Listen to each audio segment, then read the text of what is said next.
E aí, pessoal, tudo bom? Professor Luiz Bedinotto aqui com vocês para hoje realizarmos a correção da prova da URGS 2019, né?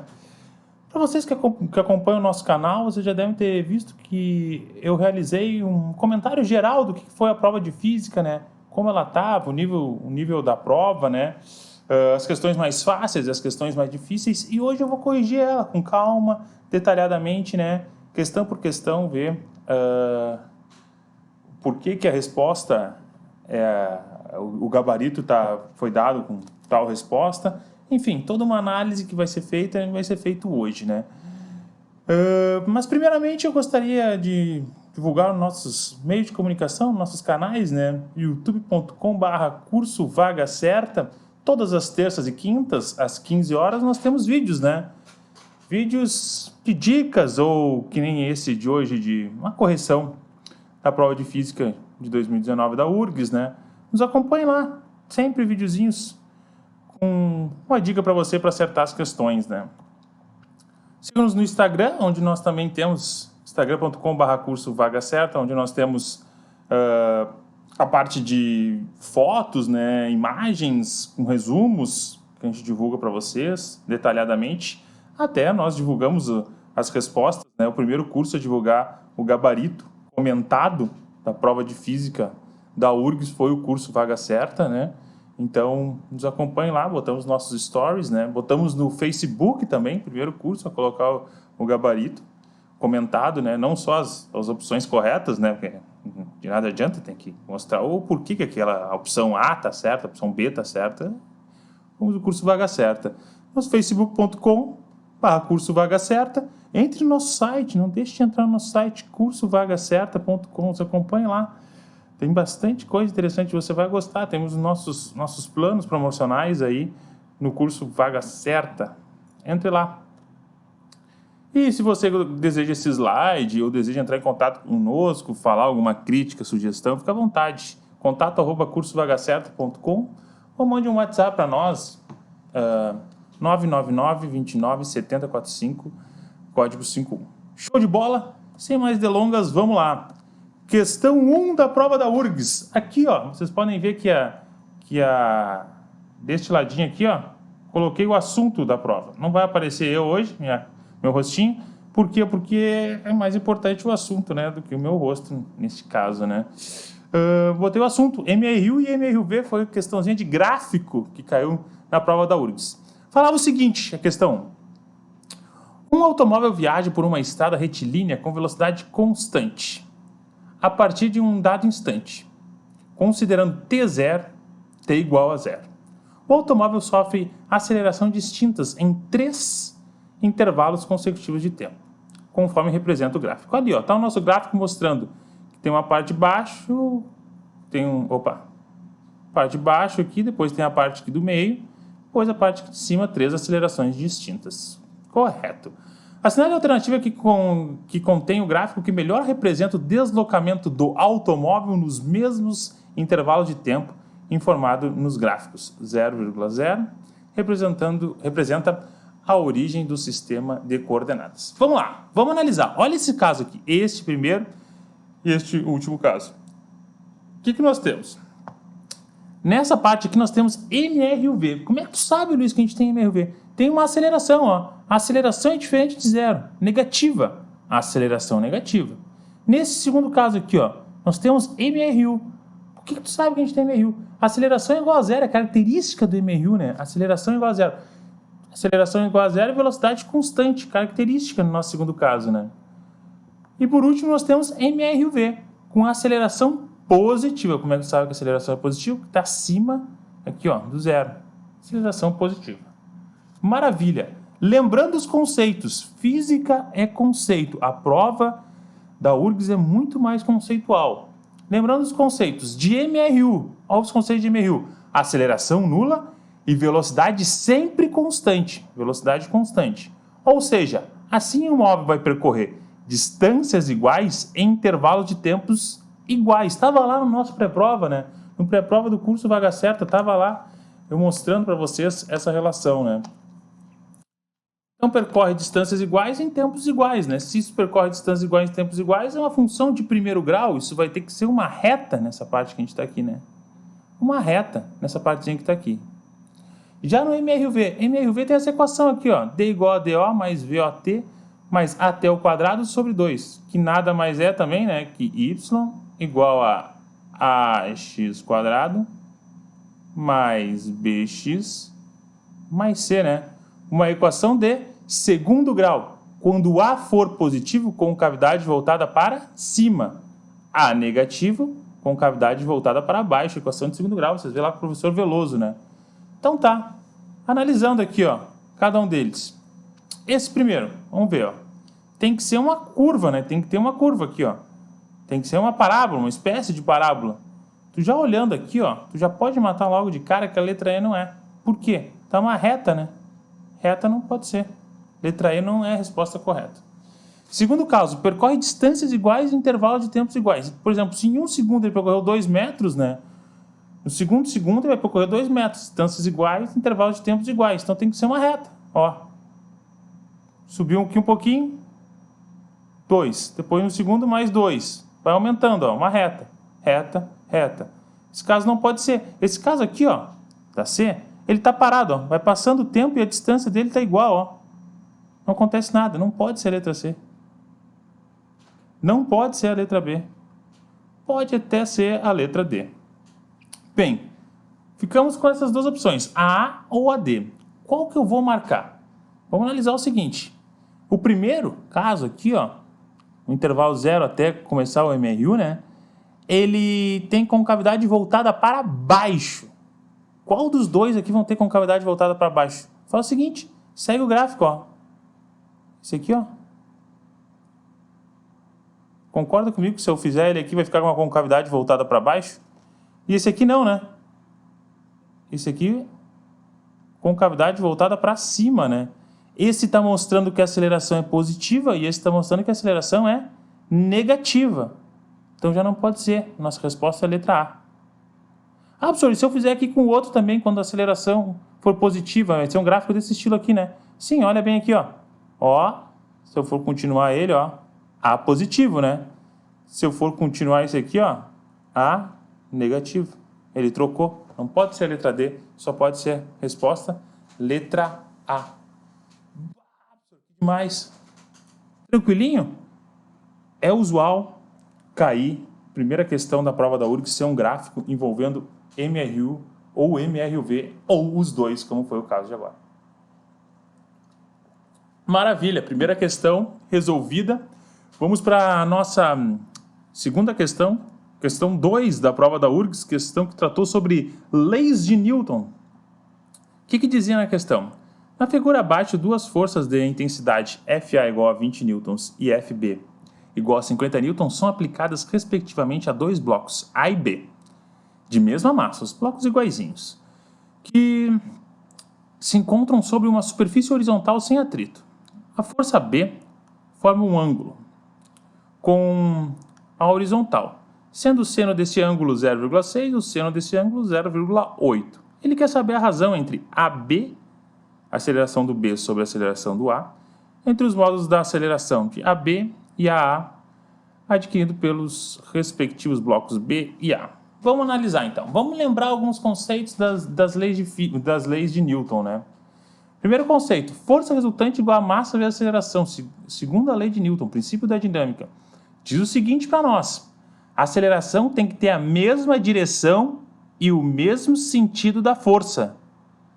A aceleração tem a mesma direção e o mesmo sentido da força. Repare que no A, tu está fazendo uma força e está tendo uma aceleração, né? Está se movimentando para cá. Nosso bloquinho. Tendo uma aceleração para cá. No B está sendo deste ângulo aqui, está formando um ângulo, mas ele está indo para cá também, né? A aceleração do B, a aceleração do A. Vamos analisar primeiro o A. Bloco A, força resultante igual a massa vezes aceleração. FA igual a massa vezes aceleração em A. Força em A foi dada para nós, 20, ó. 20. 20 igual a massa vezes A. Isolamos, ficamos que a aceleração em A é 20 sobre a massa. No B, o que nós temos? Nós temos que achar esse aqui, ó, f de bx. Por que eu botei f de bx? Porque a força tem que ter a mesma direção e o mesmo sentido da aceleração. Então tem que ser esse aqui. Esse lado aqui. Para quem nos acompanhou, nossas pré-provas, nossas dicas que tem, o professor Veloso deu, eu passei para vocês. Esse aqui, ó, tem um ângulo formado aqui, ó, entre eles, entre o FB e o FBX, né? Que ângulo é esse? Eu vou usar seno ou cosseno. Lembra, se está encostado, encostado é cosseno do ângulo. Encostado, cosseno do ângulo. Então, tu pega FB vezes o cosseno do ângulo. Podia fazer por aquele método só à toa, né? Que vocês vê lá na matemática. Mas pode usar esse macetezinho. Se o ângulo está encostado, usa o cosseno, né? Do ângulo. 50 vezes 0,8 vai dar 40, né? 40 é a nossa FBX. É a nossa força no mesmo sentido da nossa aceleração. Força resultante igual a massa de aceleração, única fórmula que nós temos nas leis de Newton, né? 40 igual a massa vezes AB, AB igual a 40 sobre a massa. Só que eu não quero saber isso, eu quero saber AB sobre AA. AB sobre AA substitua. AB é 40 sobre massa, dividido por 20 sobre massa, que é o nosso AA. Multiplicação entre duas frações. Conservo a primeira, multiplico pelo inverso da segunda. Corto as massas, né? 40 sobre 20. 40 sobre 20 vai dar 2. Gabarito letra... Eita, aqui deu errado. Gabarito letra C, né, Luiz? Aqui pulou, né? O nosso B pulou. Era para estar aqui embaixo. Não, acho que na hora que eu botei aqui para apresentação pulou o B. Era para estar aqui mais para cima. Mas enfim, gabarito letra C. Show de bola? Questão 3. Da prova da URGS, né? O que dizia a nossa questão? Em 12 de agosto de 2018, a NASA lançou uma sonda espacial, Parker Solar Probe, com o objetivo de aprofundar estudos sobre o Sol e o vento solar, o fluxo contínuo de partículas emitidas pela coroa solar. Até agora não falou nada para nós que interessasse da questão, né? A sonda deverá ser colocada em uma órbita tal que, em seu ponto máximo, o seu ponto de máxima aproximação do Sol, chega a uma distância de menor do que 1 sobre 24. 1 sobre 24 é uma distância menor, chega do Sol da Terra. Considerando Ft, o módulo da força gravitacional exercida pelo Sol sobre a sonda, quando está se encontrando na atmosfera terrestre, e considere Fs, o módulo da força gravitacional exercida pelo Sol sobre a sonda, quando a distância desta ao Sol for igual a 1 sobre 24 da distância Sol-Terra. A razão entre Fs e Ft, né, é isso que ele deseja saber. A razão entre as forças, né, Fs sobre Ft. Questão de gravitação universal. Gravitação universal, lei de Kepler, muito frequente também na nossa prova da URGS. Tem que lembrar, né? Lei da gravitação universal. Força igual a constante, G é a constante universal, vezes a massa, no caso, massa do Sol, massa da Terra, dividido pela distância ao quadrado. O Ft é quando a nossa distância é 1, né? Não diminuiu a distância ainda, né? Então, vou lá, substituir por 1 aqui, né? Distância é 1D. Ficamos com G vezes M sobre D ao quadrado. Se tivesse 1 aqui, 1 ao quadrado, não muda nada, então, por isso já deixei Ft dessa maneira. Fs, o que é o Fs? Substituir aqui quando a distância for 1 sobre 24. Gravitação universal, constante da gravitação universal, massa do Sol, massa da Terra, né? 1 sobre 24D, né? Elevei tudo isso aqui ao quadrado, 1 ao quadrado a 1, D ao quadrado, 24 ao quadrado, 576. O que eu faço? Divisão entre duas frações. Conservo a primeira, conservei. Aqui tem umzinho, né? Embaixo. Explico pelo inverso da segunda, né? O inverso da segunda passou lá para cima o 576. O que eu faço agora? Fs sobre Ft, que é o que ele quer, né? Corta ali, ó. G vezes m sobre d ao quadrado, né? Dividido por g vezes m sobre d ao quadrado. Corto eles. Sobra apenas o nosso 576, que é a resposta da nossa questãozinha. Show de bola? Entendido essa relação de como funciona? Questão que queria saber mais, né? Das gravitação universal. Lei da gravitação universal. Questão 3 da prova da URGS. Questão 4. Essa questão eu comentei, talvez ela tenha sido uma das questões mais difíceis da prova, justamente porque ela muita letra, né, teve nessa questão e tinha que colocar uma fórmula dentro da outra. Isso acaba dificultando um pouco a resolução para os alunos, né? Questão de momento, na prova da URGS, novamente caiu momento. No ano passado, na prova de 2018, também caiu o momento, né? Então, já seguindo uma frequência de 2 anos seguidos caindo o momento. Questão 4. A figura abaixo representa um sistema de coroas dentadas de uma bicicleta que está se movendo com velocidade constante. As coroas dentadas giram sem atrito em torno de seus eixos. Tá ali, mostrou o desenho aqui, as correntes dentadas girando em torno, né? Maravilha. A coroa dentada dianteira de raio RD, ó, tá aqui ela, RD, é movimentada pelos pedais. Está ligada à coroa traseira RE. Pela correia de massa desprezível.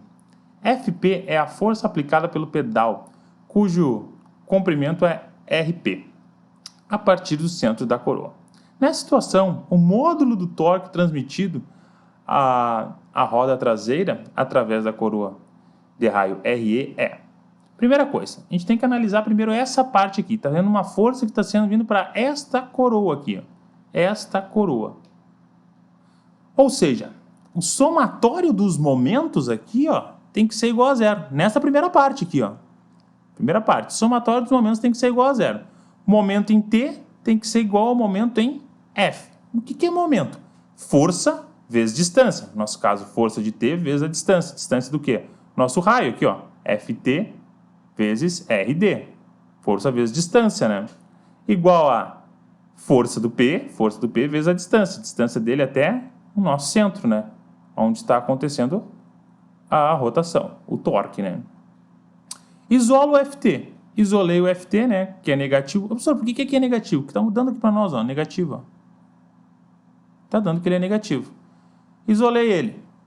FT, fiquei com FP vezes RP sobre RD. Show de bola. Só que ele não quer saber isso aqui. Ele quer saber o torque transmitido, né? Torque transmitido. Ou seja, o momento vai ser o FT, ó, o FT, os dois sendo iguais, ó, vezes a distância ele aqui até o eixo, né? Nosso raio dele até o nosso eixo. Ficamos com o quê? FT vezes RE. Só que eu sei o que é FT, né? FT nada mais é do que FP vezes RP dividido por RD. Acaba multiplicando por RE, né? Conjunto da nossa equação. Negativo, né? Ficou negativo aqui. Por quê? Porque está passando ele uma forma negativa. Mas como a resposta ele está dizendo ali que é o módulo, ó, módulo, então eu posso desprezar o sinal gabarito letra A, mostrando exatamente o que a gente encontrou. Questãozinha de momento. Show de bola? Questão que não tem números, né? Acaba sendo um pouco mais chatinha, né? Os alunos acham ela um pouco mais chatinha, mas não muda nada, né? O jeito de fazer, se tivesse números, ia ser o mesmo. Próxima questão. Questão 5, questão muito comum da prova da URGS, questão envolvendo energia mecânica, e mais do que envolver energia mecânica, né? Envolve parte de conservação de energia. Muito habitual, muito habitual. Diz o seguinte para nós. Um dispositivo de lançamento vertical de massas consiste em um tubo com uma mola sobre a qual são colocados objetos. Após a mola ser comprimida, o sistema massa-mola é liberado. Não há contato entre a massa e a parede do tubo. E a resistência do ar é desprezível. Na figura 1, um objeto de massa M, ó, deu para nós a massa do nosso objeto M. Massa do objeto M, né? Está aqui. É colocado sobre uma mola constante elástica K. A mola é então comprimida por uma distância x. Quando o sistema é liberado, o objeto é arremessado verticalmente e atinge uma altura h. Tudo descrito no nosso desenho, né? Na figura 2, um objeto de massa 2m, ó, dobrou a massa, é colocado sobre a mesma mola e esta é comprimida por uma distância 2x. Neste caso, a altura é hzão, atingida pelo objeto após a liberação do sistema E. Ele quer saber quanto que vale o hzão, né? Esse hzão aqui em relação ao nosso hzinho. Vamos lá então. Conservação de energia. O que é a nossa conservação de energia? Olhando só o primeiro caso, esquece esse segundo aqui. Não olha para ele, só olha para esse primeiro. Temos o que? Energia mecânica inicial igual a energia mecânica final. Que energia que a gente tem no início? No início ele comprimiu uma mola. Comprimiu uma mola, temos apenas a nossa energia potencial elástica. Não temos energia cinética, que não tem movimento, né? Não temos energia potencial gravitacional, que é zero, ainda não aconteceu nada. No final ele largou, né, a mola e ele foi a uma certa altura. Se eu tenho altura, eu tenho energia potencial gravitacional. Até a altura máxima dele, velocidade é zero, né? Chegamos aqui à nossa altura máxima aqui dele, né? A velocidade vai ser zero, não tem energia cinética, não está em contato com a mola, não tem energia potencial elástica. Ficamos com o quê? K vezes x ao quadrado sobre 2 igual a mg vezes h. Isolei o h, né? Fiquei com k x ao quadrado sobre 2mg. Essa é a relação que a gente tem. Essa é a altura que a gente teve no nosso primeiro caso. Nosso segundo caso, vamos ter o quê? Mesma coisa. Energia mecânica inicial igual a energia mecânica final. Mesmas situações, né? Energia potencial elástica tem que ser igual a energia potencial gravitacional. Show de bola! Só que agora, o que a gente tem? A gente tem que o nosso x, né? Não é x, é 2x. 2x ao quadrado. Igual a 2 vezes a massa, pg vezes h. 2x ao quadrado, né? Eu levei tudo isso aqui ao quadrado, fiquei com 4k vezes x ao quadrado. O 2 estava aqui, né? Passou dividindo, ficou 4. Isolei o h, né? O mg também passou dividindo, isolei o hzão. Isolei o hzão, ó. Pode ver, 4 com 4 corta, né? Fico com k vezes x ao quadrado sobre mg é o nosso hzão. Repara o seguinte, olha só. K vezes x ao quadrado sobre mg é o nosso hzão. Isso aqui, ó, nosso hzão. Repara que k vezes x ao quadrado vezes mg, ó, tudo isso aqui é o nosso hzão, não é? Então, fiquei com hzinho igual a hzão dividido por 2, ó. Hzinho igual a hzão dividido por 2. Só quero saber o hzão, né? Hzão, né? O 2 está dividindo, passa para o outro lado, multiplicando. Chegamos à nossa resposta. Hzão vai ser o quê? 2hzinho. Gabarito letra D. Essa é a questão dessa forma que ele queria que você fizesse a questão 5, questão de conservação de energia, típica da prova da URGS. Show de bola? Vamos lá então, questão 6 da prova da URGS. Na figura abaixo, um corpo de massa m desliza com velocidade constante sobre um plano inclinado que forma um ângulo com o plano horizontal. Considere G o módulo da aceleração da gravidade e despreze a resistência do ar. Assinale a alternativa que preenche corretamente as lacunas do enunciado abaixo na ordem que aparecem. Quando o centro de massa do corpo desce uma altura h, os trabalhos realizados pela força-peso e pela força de atrito entre o corpo e o plano são, respectivamente. Então tá, vamos pensar primeiro aqui, ó, na nossa força, o trabalho realizado, né, pela nossa força-peso. Vamos pensar primeiro aqui na força-peso, que ele está comentando. O que vai ser? O que é trabalho? Né?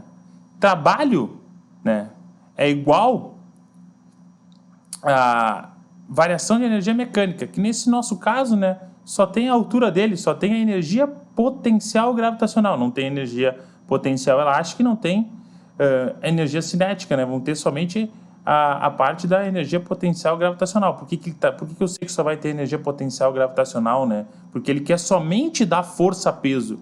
E o que é massa vezes gravidade, né? Massa vezes gravidade é o nosso peso, né? Nosso peso. Massa vezes gravidade. Trabalho, né? Lembram que trabalho, o que era, né?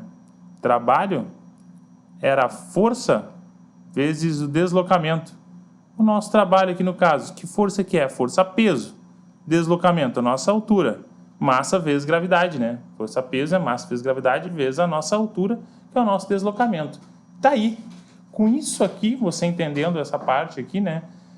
A gente já acertaria a questão, já marcaria a letra B e era feliz. Mas o nosso objetivo não é somente acertar a questão, é entender o porquê. Ele quer saber também a relação que a gente tem da força de atrito. Como que eu vou saber a relação que a gente tem da força de atrito? Vamos lá. Atrito, né? Força de atrito vai ser nosso trabalho da força de atrito vai ser igual ao quê? A variação da energia mecânica. O que é a variação da energia mecânica? Energia mecânica final menos energia mecânica inicial. O que nós tínhamos aqui no início, falando do atrito? Nós tínhamos a energia cinética, né?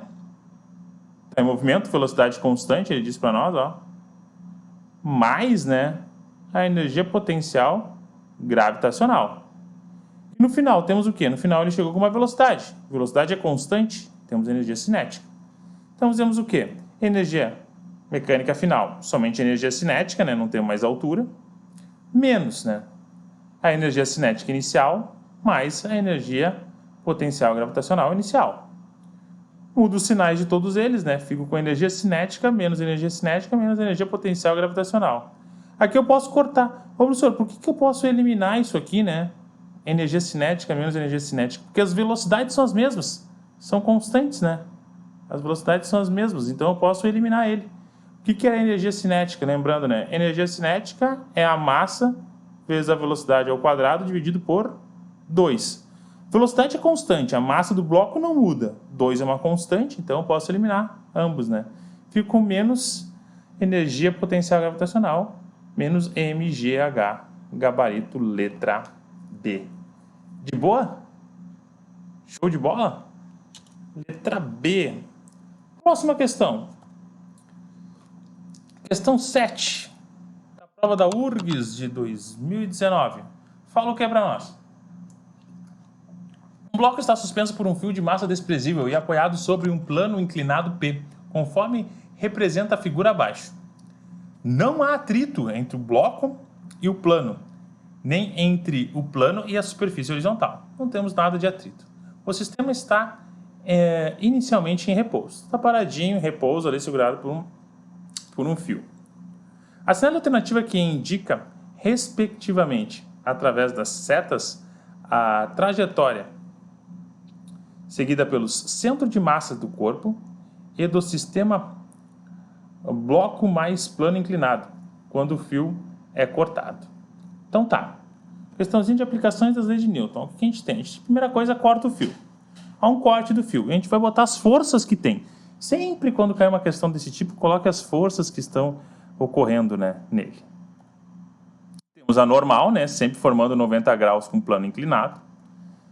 Temos a nossa força peso, né? São as duas forças que a gente tem. A força peso, a gente pode decompor ela em duas, né? P de X e P de Y. Decompus essa minha força peso. P de X e P de Y. Repare que a normal e o P de Y são iguais, né? Normal e P de Y são iguais. Posso cortar elas.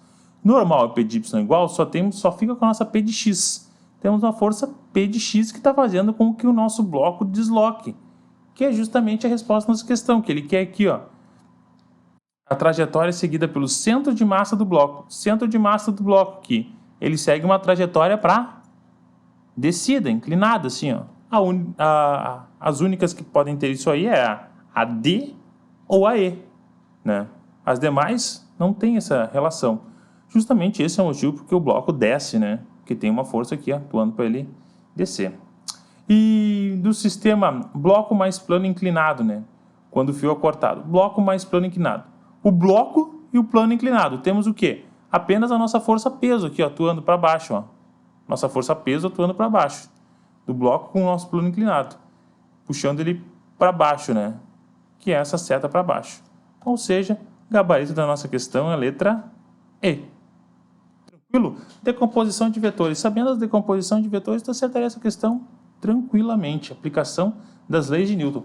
Falando nisso, bastante questões de decomposição de vetor caiu nessa prova da URGS, né? Muitas e muitas questões envolvendo isso aí, tendo um conhecimento de decomposição de vetores. Questão 8. Vamos lá. A esfera de massa M cai de uma altura h verticalmente ao solo, partindo do repouso. Então tá, partiu aqui ó, do repouso, nossa velocidade aqui inicial, 0, né? Velocidade inicial, 0. A resistência do ar é desprezível. A figura a seguir representa essa situação. Sendo t o tempo de queda e g o módulo da aceleração da gravidade, o módulo da quantidade de movimento linear da esfera quando atinge o solo é... Quer saber qual que vai ser o nosso Q quando a nossa esfera aqui atingir o solo. Quer saber qual que vai ser. Como é que é a quantidade de movimento? Quantidade de movimento é massa vezes a velocidade, não é isso? Só que nós sabemos mais do que isso. Nós sabemos que velocidade, né? Velocidade é aceleração vezes o tempo. Velocidade é aceleração vezes o tempo, né? Que a gente tem. Só que aceleração que a gente tem? Aceleração da gravidade, nesse nosso caso, que tem uma gravidade, né? Atuando. Vezes o tempo que demora para cair, para a gente ter nossa velocidade. Se eu substituir isso aqui na nossa equação, nossa quantidade de movimento nada mais vai ser do que massa vezes a aceleração da gravidade vezes o nosso tempo. Tá ali. Resposta à nossa questão, letra D. Ah, professor, que tranquilo. Tranquilaço, basta tu lembrar do conhecimento do que era quantidade de movimento. E dentro dela, né, tinha uma velocidade variando porque eu tenho aceleração. O que é velocidade variando quando eu tenho uma aceleração constante? Nada mais é isso aqui, né, do que m, r, u, v. Tá aqui.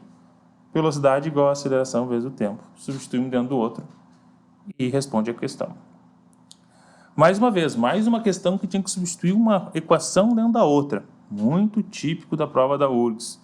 Foi uma prova que teve muita decomposição de vetor e muita equação sendo substituída uma dentro da outra, né? Questãozinha 9. Questãozinha de impulso. O que fala a nossa questão 9?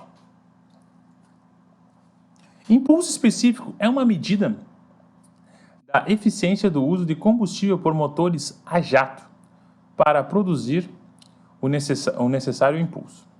Ele é calculado pela razão entre os módulos do impulso produzido pelo motor e o peso do combustível usado, PC. Isso é, impulso, né? Impulso específico nada mais vai ser do que impulso dividido pelo PC, peso do combustível. A figura abaixo representa a força produzida por um motor a jato durante 30 segundos. Sabendo que o impulso específico do motor é 2.000 segundos, e considerando o módulo da aceleração da gravidade 10 metros por segundo, a massa do combustível usado nesse intervalo de tempo foi de... O que o impulso vai ser nesse nosso caso? Também, outra questãozinha que a gente falou no nosso pré-prova, né? Impulso vai ser o quê? A área do quê? Da força pelo tempo. A área que nós vamos ter da força pelo tempo, né, vai ser o nosso impulso. Eu calculo. Separei aqui em área 1, área 2, área 3 e área 4, né? Área 1. Como é que é a área 1? Base vezes a altura dividido por 2. 10 vezes 100 dividido por 2. Tá vendo 10 aqui? Vezes 100 dividido por 2. Segundo caso, é um retângulo, né? Base vezes a altura. Do 10 até o 20 dá 10 vezes a altura 100. Terceiro, mesmo que o A2 é o mesmo que o A3, né? 10 vezes 100. E o quarto caso, um triângulozinho aqui. Base vezes a altura, que é 50, dividido por 2. Realizando esse cálculo, né? Chego aqui na minha resposta, 2.750 kilonewtons. Já passei ali para newtons. Cuidado com as unidades. Cuidado com as unidades, né?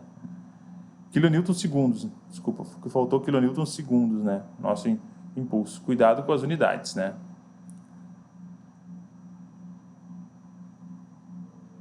Então, achei meu impulso. Só que eu não quero saber isso, eu quero saber a massa, né? Impulso específico vai ser o quê? O impulso que eu achei, né? Impulso que eu achei dividido pelo nosso peso do nosso combustível. Peso do combustível nada mais é do que massa vezes gravidade. Impulso específico é 2.000, igual o nosso impulso, né? 2.750.000, dividido pela massa vezes a gravidade. Passei o 2.000 dividindo, isolei o M, né? Isolei a nossa massa. Aqui eu posso cortar os zeros, né? Olha aí, puxei o facão, cortei os zeros, fiquei com 275 dividido por 2, que dá 137,5 quilogramas. Gabarito letra B é a resposta da nossa questão. Ah, professor, não era tão difícil, né? Era tranquilo, bastaria, na verdade, o que eu tinha que lembrar mesmo, né? O que tu tinha que lembrar era exatamente que a área aqui, né, corresponderia ao nosso impulso. A área corresponde ao nosso impulso, o resto era jogar na fórmula e seja feliz. Basicamente isso. Chegamos à questão 10 da prova da URGS, questão que fala sobre pressão, né? Vamos lá. Em um tubo transparente em forma U, contendo água, verteu-se em uma de suas extremidades uma dada quantidade de um líquido não miscível em água. Considere a densidade da água 1 grama por centímetro cúbico. A figura abaixo mostra a forma como ficaram distribuídas a água e o líquido em cinza após o equilíbrio. Qual é aproximadamente o valor da densidade do líquido em gramas por centímetro cúbico? Bem, o que a gente tem que fazer? Primeira coisa, a gente tem que pegar um ponto onde a pressão deles são iguais. Ali, ó, peguei justamente aquele ponto. PA e PB, a pressão deles são exatamente a mesma, onde que eles estão em equilíbrio, né? Com isso a gente pode ver o quê? Pressão de A igual a pressão de B.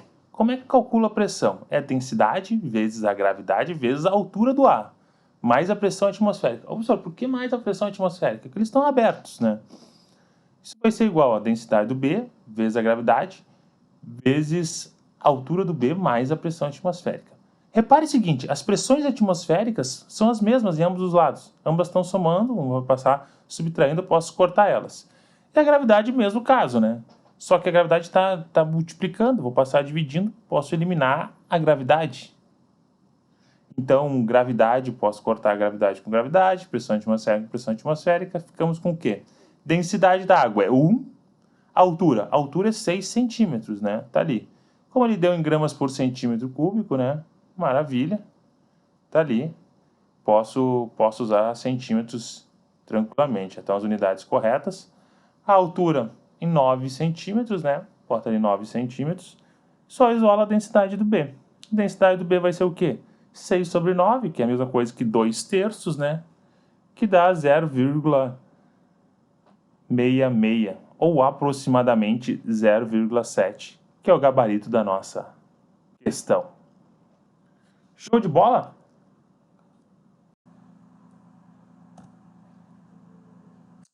Questão 11.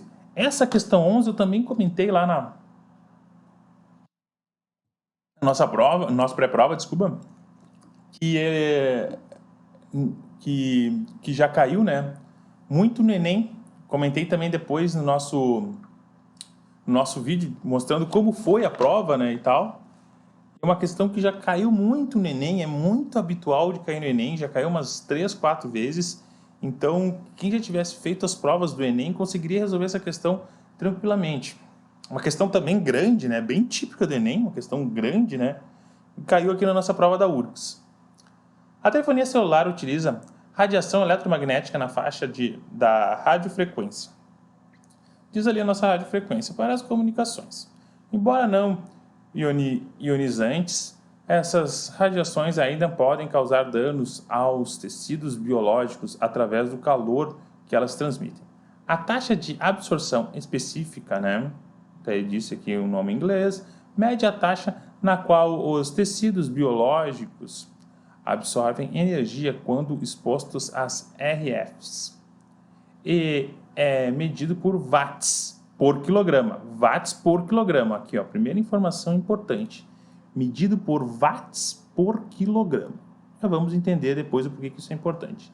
No Brasil, a Agência Nacional de Telecomunicações, Anatel, estabeleceu como limite um valor de 2 watts por quilograma para a absorção pelas regiões da cabeça e tronco humano.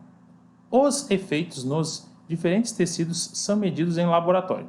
Por exemplo, uma amostra de tecido do olho humano exposta por 6 minutos a RF de 950 MHz emitida por um telefone celular resultou em um SAR de 1,5 watts por quilograma. Olha aí, 1,5 watts por quilograma.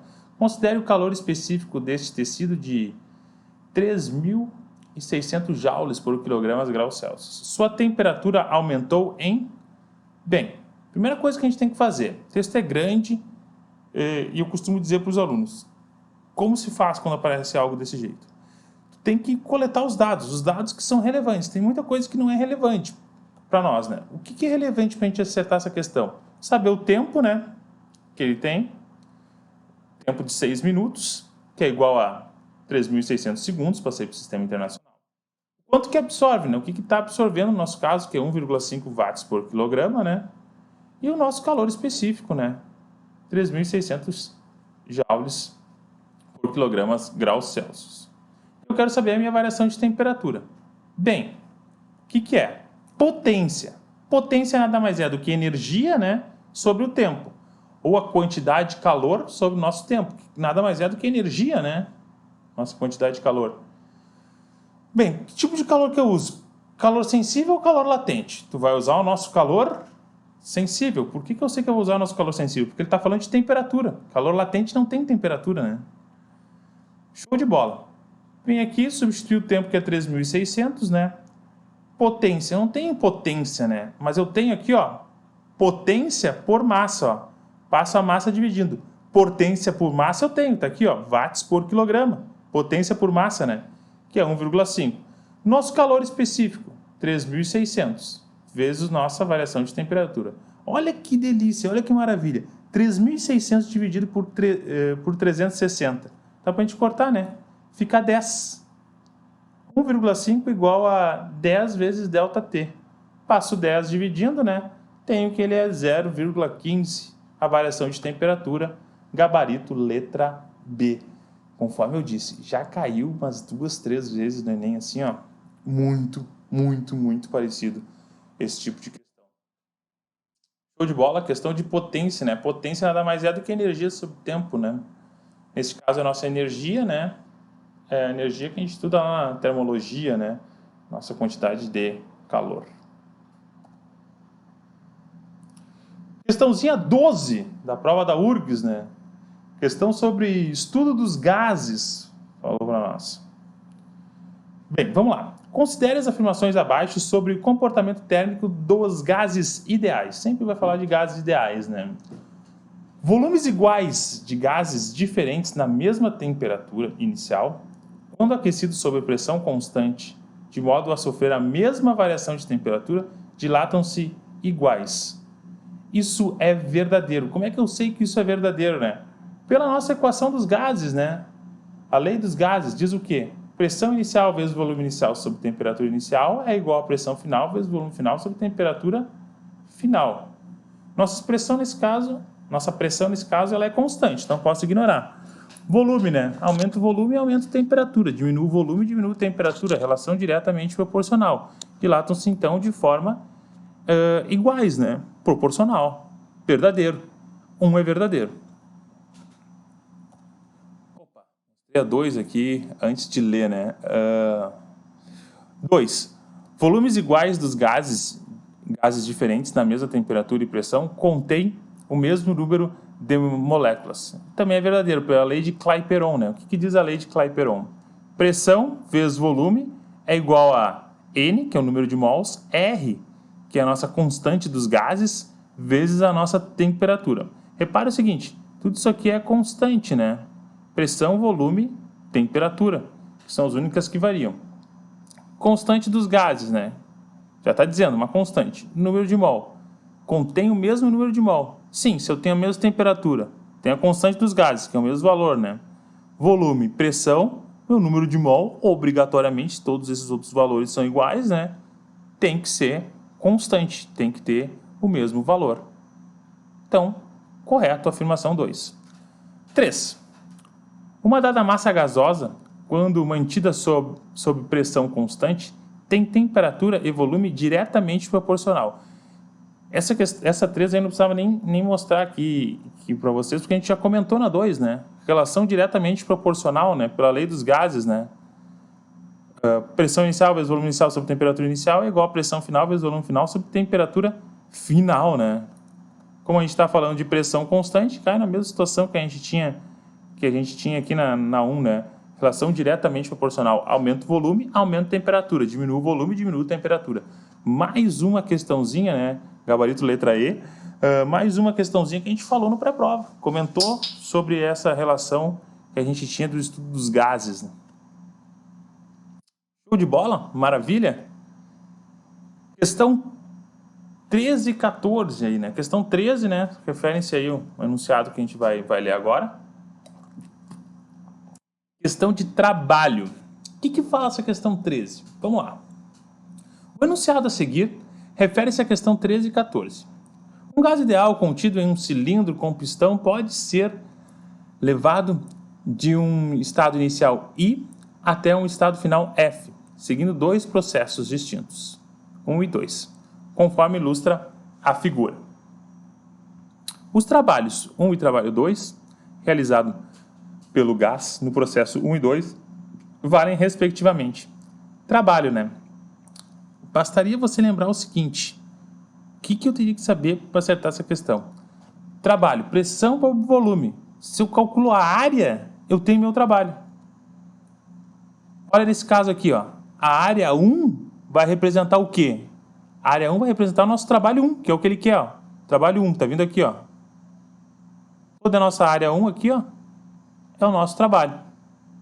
Bastaria eu calcular a área 1. Como é que calcula a área 1? A área de um retângulo, né? Área 1. Base, 2 vezes 10 na menos 3, ó. De 2 a 4, né? 2 vezes 10 na menos 3, né? Vezes a altura. Altura 1 vezes 10 na 4. Calculei ela, dá 20 joules. Área 2. Trabalho 2, né? Como é que fica o nosso trabalho 2? Trabalho 2 pega tudo isso aqui, toda essa parte aqui, né?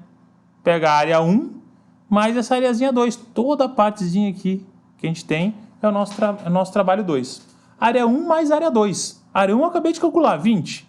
Mais área 2.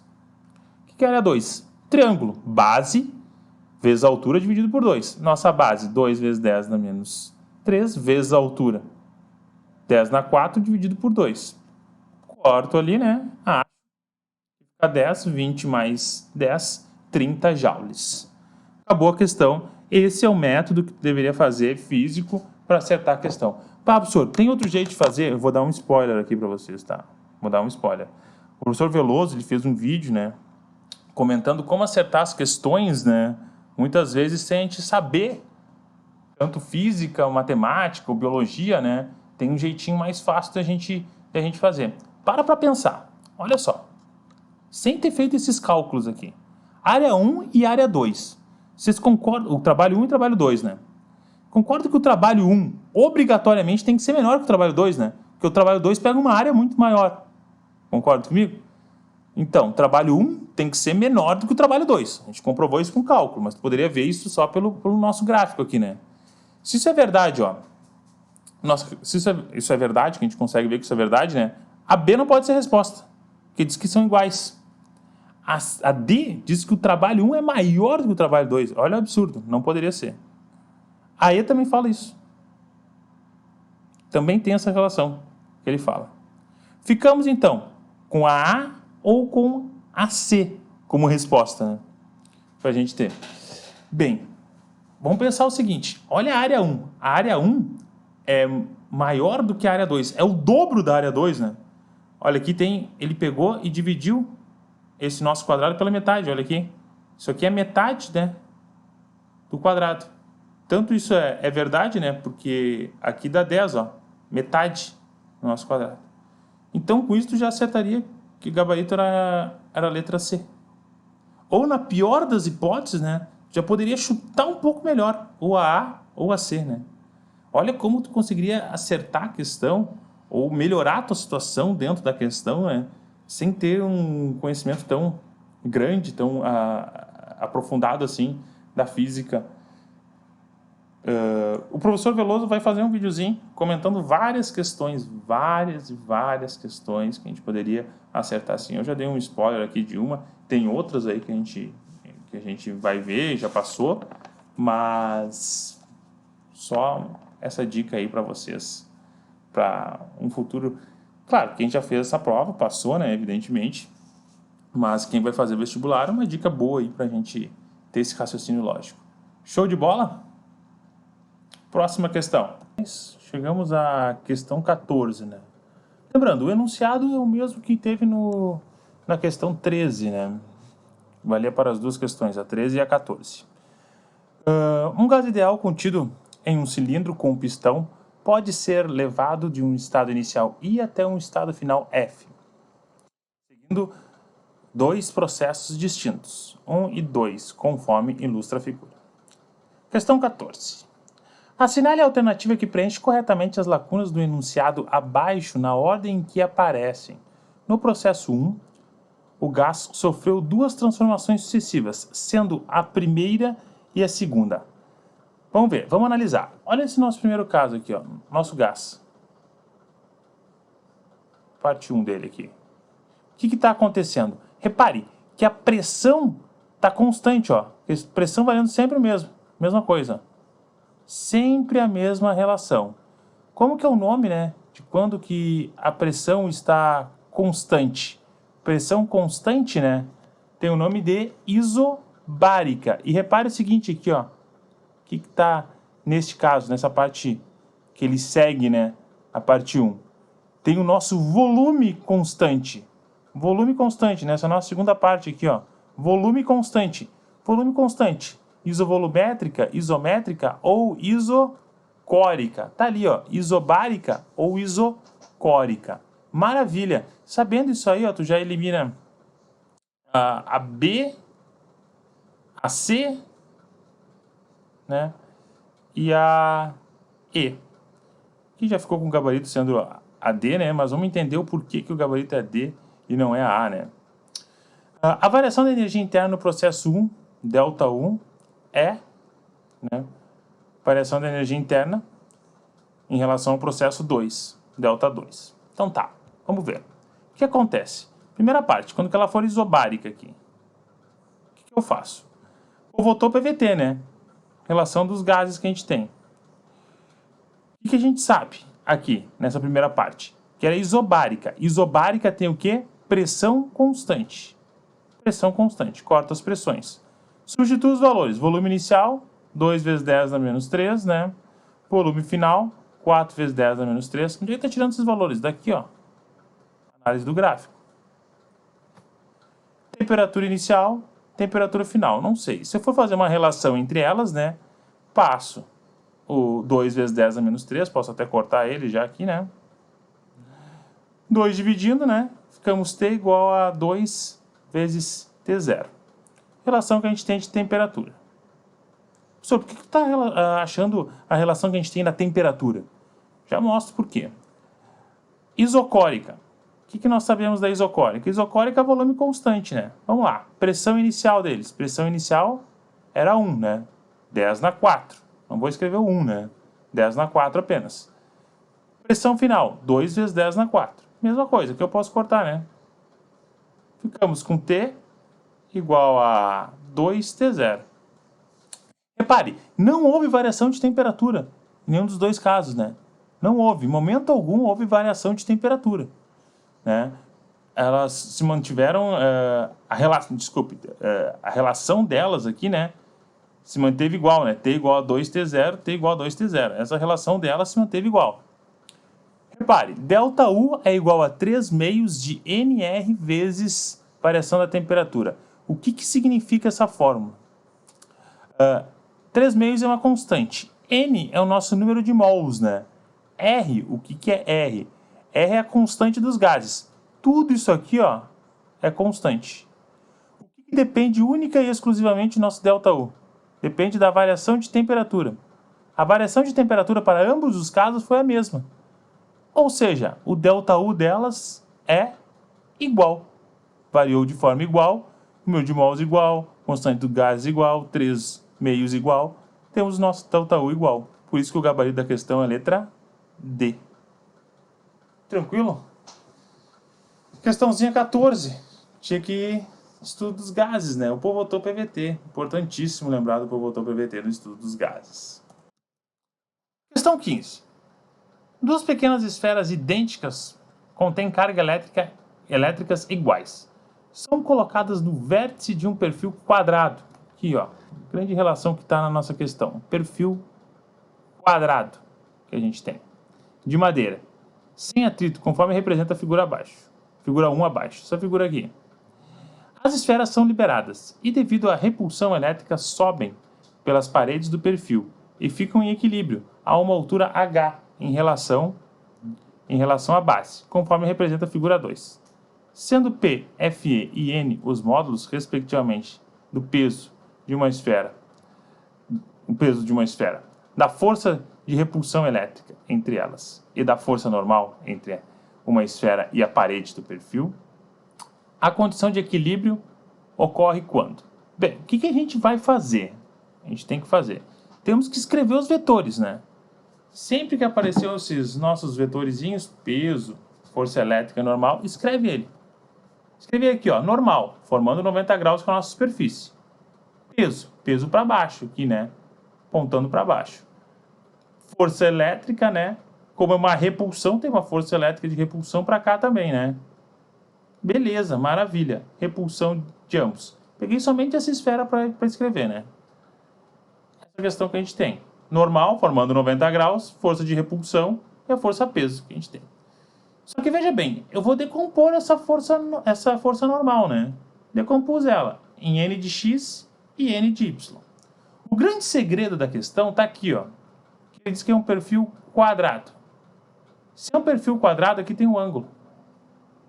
Tem uma diagonal, né? Opa, desculpa. Tem um ângulo.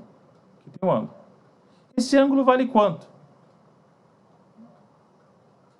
Esse nosso ângulo aqui vale 45 graus. A grande sacada está aqui. Como é que eu sei disso? Que está na diagonal, né? Ele está na diagonal. É exatamente 45 graus que a gente forma. Ou seja, o seno e o cosseno de 45 graus, né?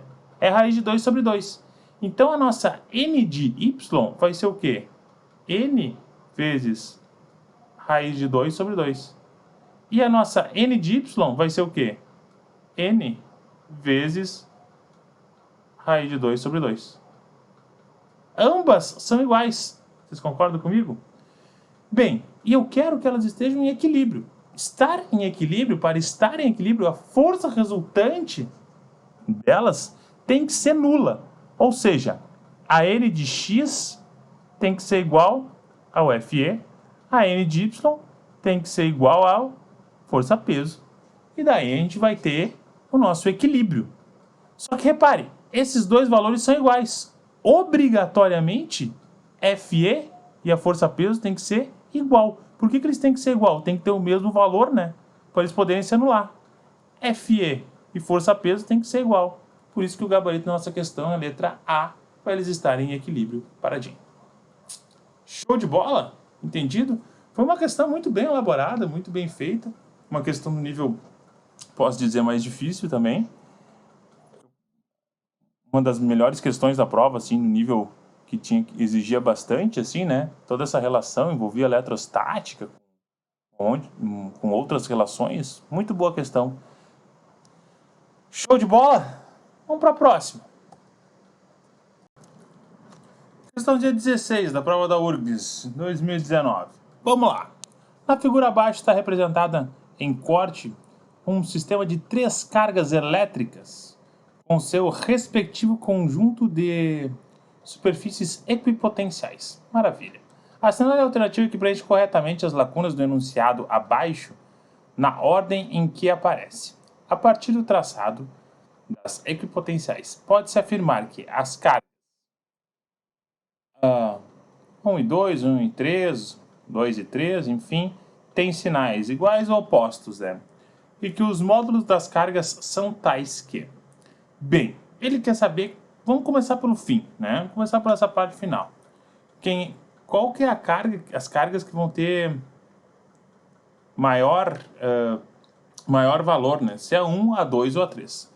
O que bastaria nós fazermos, né? Bastaria nós vermos as linhas que estão saindo. Ó. Olha um aqui saindo, pouquinhas linhas. Tem poucas linhas saindo, né? Poucas linhas que a gente tem aqui no nosso 1 aqui, né? Que a gente consegue ver. Então quer dizer que a carga dele é pequena. Ó, 2. Tem mais linhas, né? Se tem mais linhas, concentração de linhas equipotenciais, ela é maior. E olha a 3. Quantas linhas tem? A 3 tem muitas linhas. Então, através disso, a gente consegue ver que a 1 é menor de todas, depois vem a 2, intermediária, e a 3 é a maior de todas. Tranquilo? Basta ver as linhas de campo que a gente atua nelas. Podemos eliminar a D, né? E aí? Show de bola. O que mais que ele pede? Ele pede quais são as cargas que tem sinais maior, mesmo sinal, ou sinais opostos, né? Olha só o que acontece com a 1 e a 2, com a carga 1 e 2. A carga 1 e 2, ela tem mesmo sinal. Por isso, como é que tu sabe que ela tem mesmo sinal, professor? Olha só o que está acontecendo aqui, ó. Estão se repelindo, ó. Está acontecendo eles não há uma junção deles ou algo do gênero, né? Enfim, há uma repulsão, né? Saindo aqui na parte da 1 e a da 2, né? Então elas têm cargas iguais, né? De mesmo sinal. 1 e a 2. Bem, em relação a 3, a 3 eu não consigo ter essa percepção, não consigo ver essa relação que a gente tem, né? Então a 1 e 2, né? Tem cargas iguais, sendo que o Q1 é o menor, o Q2 é o segundo menor e o Q3 é a maior carga. Gabarito letra A. Perfeito? Questão 17. Questão de eletromagnetismo, ó. Regra da mão direita. Regra da mão direita ou regra do tapa, né? Que fala da força, regra do tapa, né? No magnetismo. São questões atuais na prova da URGS. Esse ano caiu regra da mão direita, né? Ano passado foi a regra do tapa. Então segue sempre um padrão de cair com frequência essas duas regras do magnetismo. Vamos lá. Questão 117. Um fio condutor está fixamente colocado na região entre os polos de um ímã. A figura abaixo representa um corte da região interior, que mostra o campo magnético uniforme, desprezando os efeitos de borda. E o fio entrando perpendicularmente na página. Maravilha. O que nós temos aqui, ó? Linhas de campo saindo do norte, né? E entrando no sul. Temos um fiozinho, que está aqui no meio. Em dado instante, uma corrente elétrica começa a fluir pelo fio, no sentido para dentro da página. Para dentro da página. Xzinho para dentro da página. A alternativa que melhor representa a configuração final das linhas de campo é... O que nós temos que lembrar? Temos que lembrar da regra da mão direita. O que é a regra da mão direita?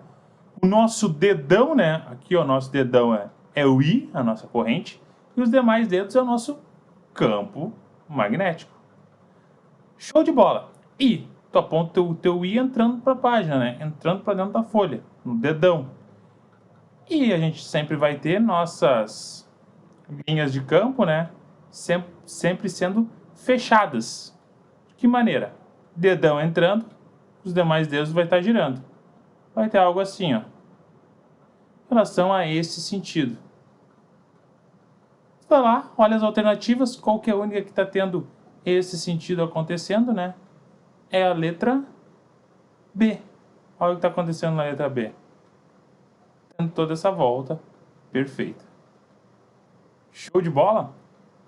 Maravilha? Repare que nessa aqui, na C, ele até faz também a volta. Só que aqui daí as linhas de campo voltam aqui no norte pro sul. No norte, sai do norte e entra no norte, passa aqui. Uma coisa meio confusa aqui. Olha essa aqui, não tem, ela tem que sair do norte e entrar no sul, né? Bem complicada essa cena, não poderia ser. Maravilha? Regra da mão direita. Dedão é corrente, ter mais dedos, nosso campo magnético. Bastaria saber isso que acertaria a questão. Próxima questão. Questão 18. Questão de eletromagnetismo. De novo, parte de indução. E praticamente já dou a resposta, né, falando isso, né? Por quê? A gente vai entender. O fogão mostra na figura 1, abaixo, não produz chamas nem propagação de calor. O cozimento ou aquecimento dos alimentos deve ser feito em panelas de ferro ou de aço e ocorre devido à existência de um campo magnético alternado. Campo magnético alternado. Tá aí, ó, já dizendo, já dando os sinais da nossa resposta. Produzindo em bobinas, conforme representa no esquema da figura 2. Ali, ó, temos uma corrente alternada, né? Temos um fluxo magnético ali, toda a relação que a gente tem. Os campos magnéticos penetram na base das panelas, criando corrente elétrica, que as aquecem. Assinale a alternativa que preenche corretamente as lacunas do enunciado abaixo, na ordem em que aparece. O processo físico que fundamenta essa aplicação tecnológica é conhecido como... indução magnética. O que é esse fenômeno de indução magnética? Bem, ele relaciona, né, a parte da corrente elétrica e a parte do campo magnético, graças a um fluxo magnético. Como que ocorre esse fluxo magnético? A gente tem que ter corrente alternada, né? Quando a gente tiver uma corrente alternada, está havendo um fluxo magnético envolvendo essa relação, né, através do nosso campo magnético, tendo essa alteração, né, que só pode ocorrer quando a gente tem uma corrente alternada, não pode ocorrer em corrente contínua, né? E esse fenômeno conhecido como indução magnética, explicado através da lei de Faraday-Lenz, gabarito letra B. Questão totalmente teórica. Olha só, tu poderia acertar essa questão mesmo sem saber muito física, assim, desconhecendo alguns detalhes da física. Ó, você está falando de campo magnético, está falando que existe um campo magnético alternado. Daí tu olha as alternativas. Convecção. Bem, convecção é lá na parte de calor, né? E aqui está dizendo não produzindo chamas, nem propagando calor. Olha o que está falando aqui, né?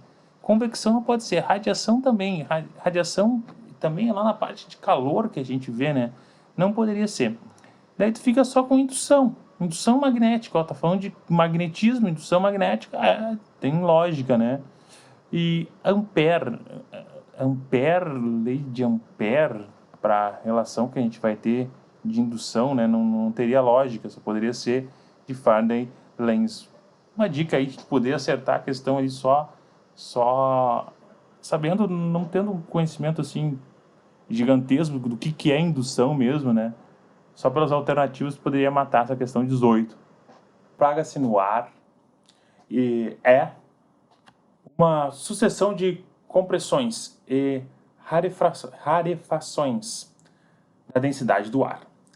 Na figura abaixo estão representadas esquematicamente ondas sonoras estacionárias em dois tubos, 1 e 2, abertos em ambas as extremidades. Os comprimentos dos tubos 1 e 2 são respectivamente L e L sobre 2, sendo λ1 e λ2 os respectivos comprimentos de onda das ondas representadas nos tubos 1 e 2 e F1 e F2 suas frequências.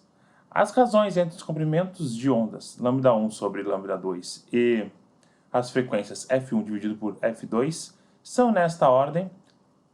Beleza. O que nós temos que lembrar, né? Temos que lembrar o seguinte, né?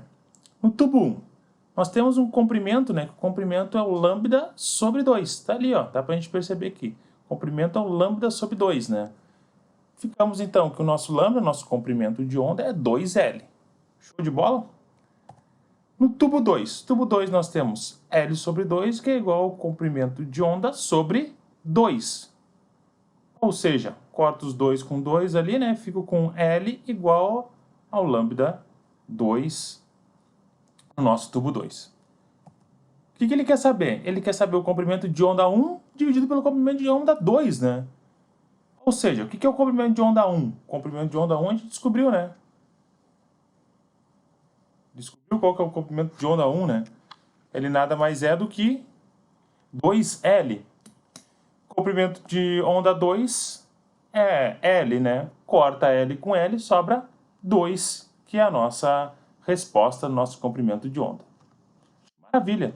Descobrimos, então, que é 2 a nossa resposta. Já não pode ser a letra A, já não pode ser a letra D, já não pode ser a letra E. Ficamos somente com a B e com a C. Olha aí, já facilitou demais a nossa resposta, né? O que mais que a gente tem que lembrar? Bem, se eles estão no mesmo meio, eles possuem a mesma velocidade, né? Propagam no mesmo meio, se propagam no ar, mesma velocidade. Ou seja, a velocidade do tubo 1 é igual à velocidade do tubo 2. Velocidades iguais. Usamos a equação fundamental que temos, né? Em ondas, né? Lambda vezes a frequência. Lambda 1 vezes a frequência 1 igual a lambda 2 vezes a frequência 2. O que eu quero saber? Eu quero saber justamente isso aqui, ó. Lambda 1 dividido por frequência 1, desculpa, dividido por frequência 2. Que é igual. Passa o lambda 1 dividindo, né? Lambda 2 dividido por lambda 1. Bem, é o inverso disso aqui, né? Lambda 1 sobre lambda 2 é 2. Lambda 2 sobre lambda 1 é 1 meio. É o contrário, né? O inverso deles. Ah, professor, como é que eu poderia fazer? Ah, poderia substituir aqui, né? Lambda 2 é L, o lambda 1 é 2L, né? Corta L com L, ficamos com 1 sobre 2. Que é a resposta da nossa questão. Olha lá, ó. Letra C. Tranquilo. Beleza? Entendido como é questãozinha de ondas? Seguindo. Essa aqui eu já botei a resposta, né? Essa questão aqui eu dei no pré-prova. Já apareceu no pré-prova ela. Quem assistiu o nosso pré-prova com certeza deve ter acertado essa questão, né? Porque foi uma questão que é das características das ondas, né? Assinale a alternativa que preenche corretamente as lacunas denunciadas abaixo, na ordem em que aparecem. Na propagação de uma onda mecânica longitudinal, o meio é deslocado. A direção de propagação ao transporte de energia. Nessa propagação, ele quer saber transporte de matéria. O que nós temos que lembrar? Primeira coisa, definição de onda. O que é onda? Tudo que a gente falar de onda transporta energia sem transportar matéria. Então ele fala ali, ó, no final, transporte de matéria, sem que haja transporte de matéria. Não ocorre transporte de matéria, não pode ocorrer, né? Porque essa é a definição de onda. Transporta energia sem transportar matéria. Outras definições. Onda mecânica é uma onda que necessita do meio para se propagar. É obrigatório a gente ter um meio para se propagar.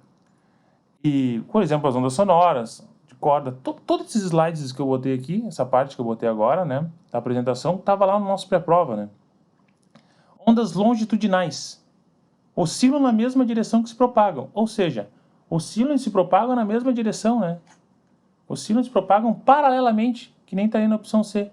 Paralelamente à propagação dela, vibra e oscila, que nem a mola que a gente vê aqui no nosso exemplo. Show de bola? Por essa razão, o gabarito é a letra C, paralela à direção de propagação e ao transporte de energia. Paralela ao transporte de energia, nessa propagação não ocorre transporte de matéria, nunca vai ocorrer. Show de bola? Questãozinha 20, característica das ondas. Questão 21, questão de espelhos, mais uma provavelmente que vai estar lá com o professor Veloso, que ele vai comentar como podemos acertar essa questão sem saber um conhecimento só usando as lógicas, né? Olha só, o que diz?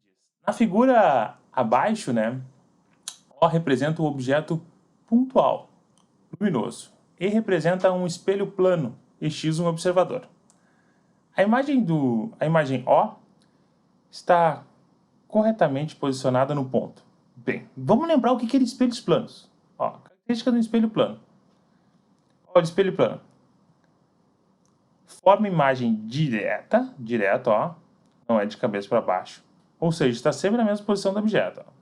Mesmo slide que eu botei lá do pré-prova, só copia aqui para vocês. A distância entre o objeto e o espelho é sempre igual à distância entre a imagem e o espelho.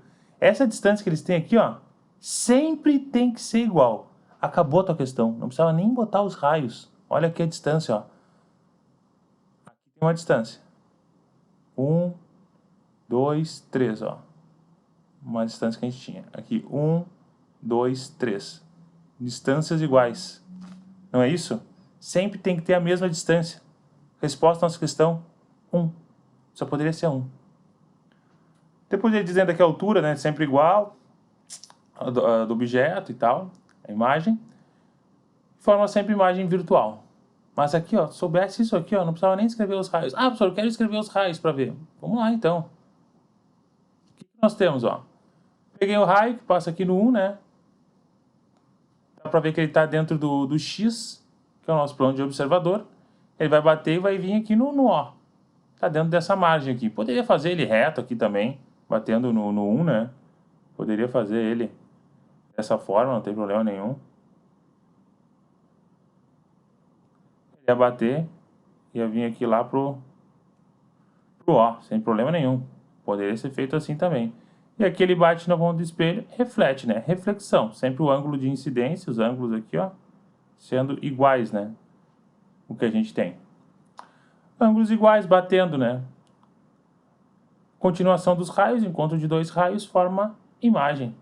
Onde consegue ter essa relação que a gente tem é somente o 1. Por isso que a resposta é a letra A. Maravilha, mas tu também não precisava ter feito os raios, não precisava ter feito nada disso. Bastaria lembrar aqui, ó, dessa relaçãozinha aqui de espelhos, né? Tinham que estar em distâncias, o único que ia estar em distâncias iguais aqui, ó. Olha a distância do 2 aqui, é muito maior. Distância do 3, a do 5, então nem se fala. Então não poderia ser as outras, só poderia ser 1. Questão 22. Fenômenos ondulatórios, né? Sendo 3 questões de ondas, né? Envolvendo ondas. Não é habitual, geralmente cai 2 ou 1 na prova da URGS, né? Mas nesse ano foi 3 questões. Talvez por isso que eles esqueceram de eletrodinâmica, né? Muitos e muitos anos que não acontecia de não cair eletrodinâmica, não cair corrente, ou um circuito em série, em paralelo, né? Vamos lá, questão 22. Considere as afirmações abaixo sobre o fenômeno da difração. Difração é um fenômeno notório que ocorre apenas com ondas sonoras. Bem, ele ocorre com ondas sonoras, mas ele ocorre com outros tipos de onda também, não é apenas. O que deixa errado essa afirmação é a palavra apenas, né? Não é apenas com onda sonora. Mais uma vez, quem assistiu o nosso pré-prova, dei um exemplo, eu fiz um exercício da URGS que cobrava mais ou menos isso. Era isso, basicamente, ele dizia, né? Apenas com ondas sonoras. Eu não me lembro se era apenas com ondas sonoras ou apenas um outro tipo de onda, não me recordo. Mas não é apenas. Ela ocorre com todos os tipos de onda, fenômeno de difração. A difração, que ocorre quando uma onda atravessa uma fenda, é tanto mais acentuada quanto menor for a largura da fenda. Sim, verdadeiro. Por quê? Ó, a difração que passa numa onda, através de uma fenda, ela vai ser mais acentuada quanto menor for a fenda, né? Maior é a capacidade dela de contornar esse obstáculo, né? Por essa razão, ela é verdadeira, né? 3. A difração que ocorre quando uma onda atravessa uma fenda é tanto mais acentuada quanto maior o comprimento de onda da onda. Por que a 2 e a 3 são verdadeiras? Botei uma explicação aqui para vocês, né? Por quê? O comprimento de onda ser maior do que a fenda, né? Quanto maior for o nosso comprimento de onda, né? A difração nada mais é do que a capacidade de contornar o obstáculo. Então, se eu tenho um maior comprimento de onda, eu consigo ter essa capacidade de contornar esse obstáculo mais acentuado para mim, né? Como ele diz ali na alternativa, na 3. Por essa razão, ela é verdadeira. O maior comprimento de onda também tem essa maior facilidade que tem de contornar o obstáculo, né? De passar pela fenda que ela fica. Por isso, gabarito letra D, 2 e 3. Fenômenos ondulatórios de fração.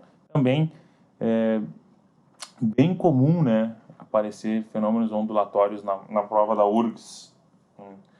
Também no Enem. Então, se tu já está estudando aí para a URGS e para o Enem, fenômenos ondulatórios é uma boa pedida, porque já mata 2 coelhos numa cajadada só, né?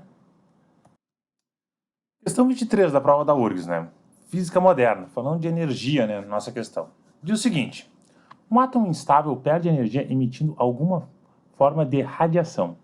Quando a perda de energia ocorre devido a transições na eletrosfera do átomo, pode acontecer a emissão. Bem, vamos analisar as alternativas. Ó. A, pósitron, partículas alfa, radiação beta e radiação gama. O que acontece? Essas 4 que eu citei, A, C, D e E, ocorrem no núcleo deles. A única alternativa que não está ocorrendo no núcleo, que ocorre na eletrosfera, é a B, que é a luz visível. Só assim tu já mataria a questão.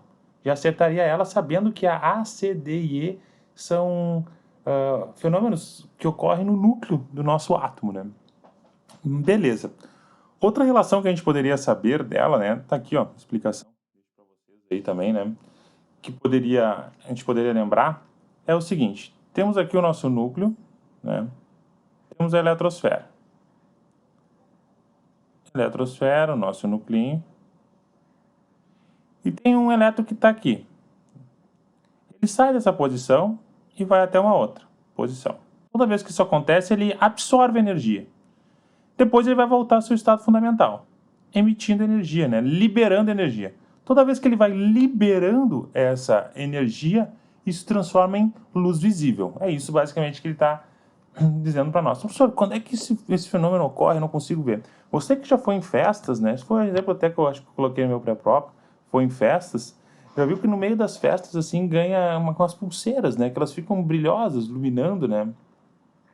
Essas pulseiras brilhosas que ficam iluminando e tal, essas pulseiras ocorrem justamente esse fenômeno. Elas começam a liberar energia. Tanto que se tu levar aquela pulseira para casa, né, chegar no outro dia em casa e olhar, a pulseira não tem cor nenhuma mais, porque ela liberou tanto que ela voltou ao seu estado fundamental. Liberou luz visível e voltou ao seu estado fundamental.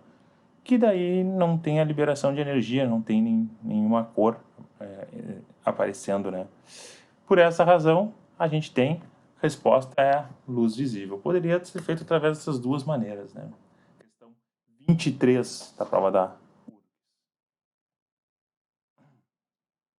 Questão 24.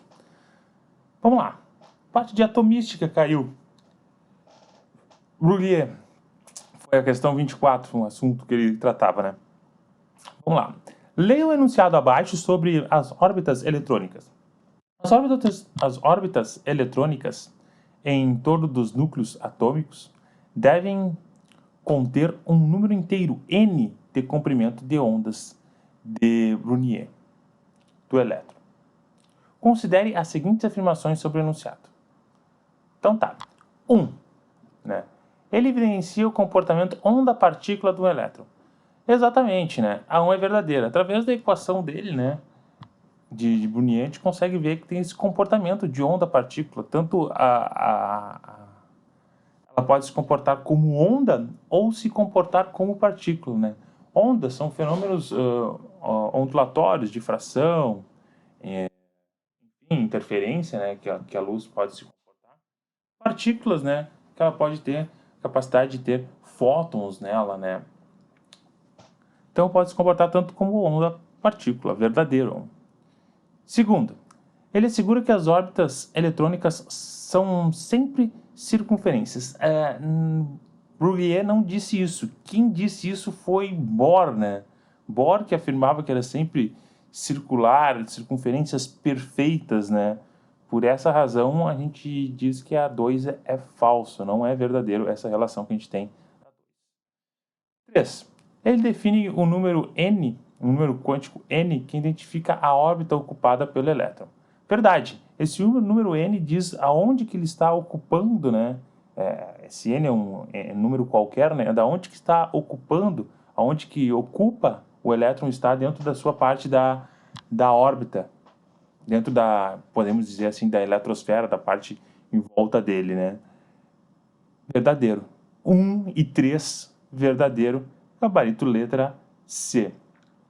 Bastaria, sim, também outra forma de tu responder, por exemplo, A1, onda-partícula, né? Sim, na física moderna que foi descoberta essa característica, né, de onda-partícula. Então, já poderia saber que era verdadeira, né? E também a relação na 3, N é o local onde é que está o elétron, né? Poderia já também ter essa percepção também que era verdadeiro. A única relação que ficava na 2, né? Quem diz isso, né, sempre é Bohr. Bohr que diz que são circunferências perfeitas em volta do nosso núcleo. Questão 25. Uma questão de física moderna, mas que envolve envolve outras partes da física, física clássica, né? Física quântica e relativista, parte da moderna, né? Vamos ver. Na coluna da esquerda estão listados eventos ou situações físicas. Na da direita, grandes áreas das teorias físicas. Vamos lá. Descrição de sistemas que envolve objetos que se movem com velocidade próxima à velocidade da luz. Eu já vou abrir aqui as respostas, mostrando elas, né? O que era a física clássica? O que é a física clássica? Física clássica, né? Que a gente fala. É o estudo da nossa força, da parte que a gente tem, né? Que estuda dentro do eletricidade, dentro do magnetismo, dentro da mecânica, né? Que é o que ele disse aqui para nós, né? Que tem uma parte que ele fala, dentro da eletricidade, do magnetismo, conforme Maxwell. Então, física clássica, a gente fica com a 3A. 3A mostrando o que é a nossa física clássica. B. Física quântica. Tem relações com a dimensão, né? Tamanho dele, né? Muito pequeno. Relação toda essa com as dimensões da nossa física quântica. Por isso que a gente vem a 2B, física quântica. E na física relativista, lembra lá o que Einstein disse, né? Que o pessoal fala no jargão popular, né? Tudo é relativo, é dito, né? Por que isso aí? Justamente aqui, ó, pelas equações que a gente consegue comprovar, né?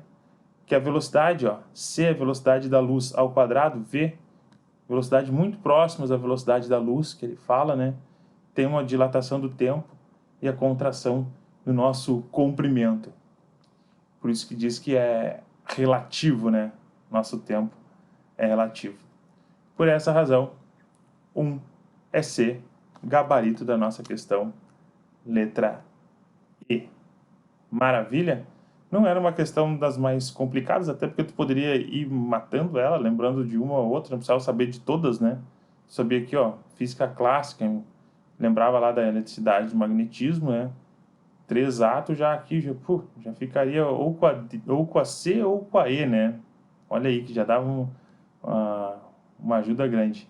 E lembrava aí, próxima à velocidade da luz, né? A gente tem essa relação do tempo e da contração do comprimento, né? Que é relativo, tudo é relativo. Que Einstein falava, que a gente usa também no jargão popular, né? Essa relação.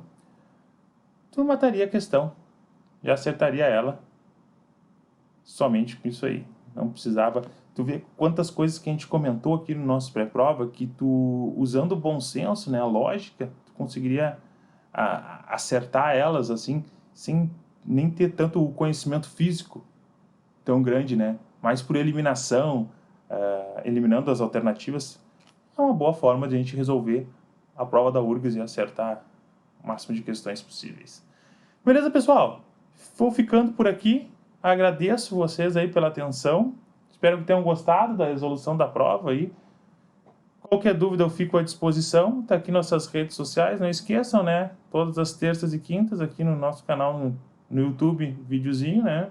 De resolução, de dicas, enfim. Acompanhe nossos resumos no Instagram e no Face. Nosso site, conheça a nossa plataforma. Entre lá, cursovagacerta.com. Qualquer dúvida, entre em contato conosco ou por contato@cursovagacerta.com ou através do nosso WhatsApp 51, né? 999297045. Um forte abraço a todos, tudo de bom. Tchau!